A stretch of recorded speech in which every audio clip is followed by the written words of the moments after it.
call. Yeah, that's right. It was that set. Anyway, so this is GibsonRules versus Awestin. Mm-hmm. FX Awestin at that. Yes, FX Awestin representing FX Game Exchange and Console Repair. Here at 3000 Custer Road in Plano, Texas. Where this lovely tournament is hosted. And where we are watching Awestin try to get in on a pretty difficult matchup for Ness, because as we all know, Ness has some difficulty with the disjoints, but Awestin making it look easy. Okay, you know what my favorite thing about that setup was for Awestin? He went for down throw fair. Instead of going for a regrab to get more damage, he went for a jab where he could have set up for a pratfall that could have ended Gibson's stock right there. But Gibson didn't fall into it and was able to escape. Great tech as well. Yes. Right now, Awestin going to try to seal out this stock early, whereas GibsonRules is really just looking for small wins in neutral, which is really all you need against Awestin. And I think if he gets into these situations where Awestin is about to kill him off of combos, up B. That was a great dash out and dash back in by GibsonRules to set up for the Dancing Blade. Normally, what makes this matchup a little bit hard for Ness is the range that Marth possesses and his ability to box you out from such a distance. But GibsonRules is going for a couple of unconventional options. Oh, he just got two-framed as Marth! No, he didn't get two-framed. He'd already grabbed the ledge. But he might have gotten two-framed. But regardless, he didn't have invincibility there. But, oh, yeah. I'm sorry. Yeah. I'm a dummy. That was still sick. That was still sick.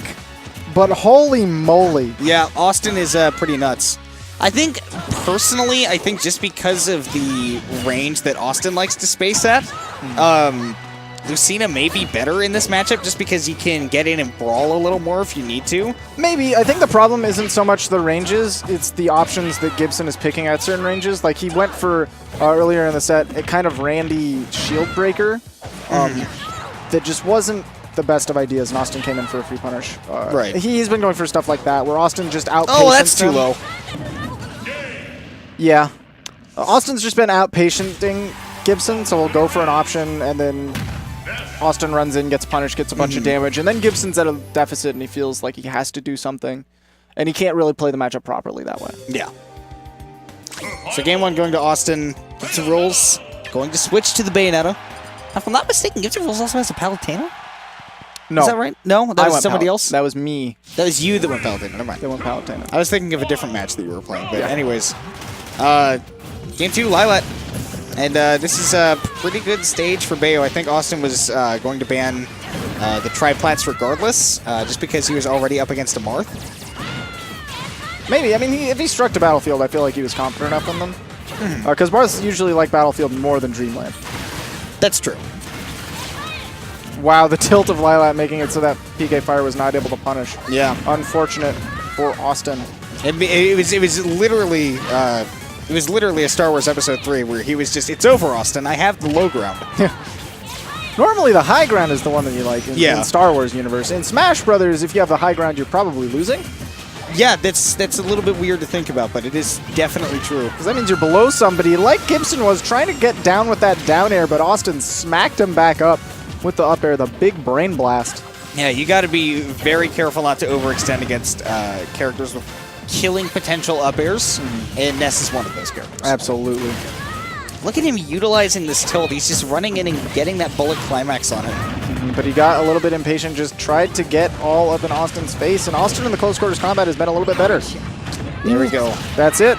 So we were talking about overextending. He just saved him. He went for the up air afterwards, completely unnecessary. The up smash would have taken it, and he saved Awestin. But this time, not even going to have time for an up air if he wanted to. No. Does take the stock, but a couple of times he's been sitting on the platform waiting for Awestin to go for that move, that offensive option. The Bayo's, holy moly. Bayo's Witch Time totally skews risk-reward on platforms, where normally if you're on the platform, you have a terrible time. But instead, Bayo gets the Star Wars treatment of, I have the high ground, be scared. Yeah. I could Witch Time. Okay. This is PK scary. Flash. Okay, good roll on stage. Anything else would have been a little bit too dangerous. Awestin coming in right there with that PK Fire. Really high jump and drifting back to the ledge. An interesting recovery. Managing to evade everything that Gibson was going for. Yeah, it's not something we normally see Awestin do. I loved that setup. So he jumped over the bullets, then went for a double jump cancel PK Fire to set up for the perfect distance. He did that about 15, 20 seconds earlier, but it didn't work. It got shielded. But that time it did work. Because Gibson decided to let the guns fly. Yes. Man, Austin's real good. Austin's really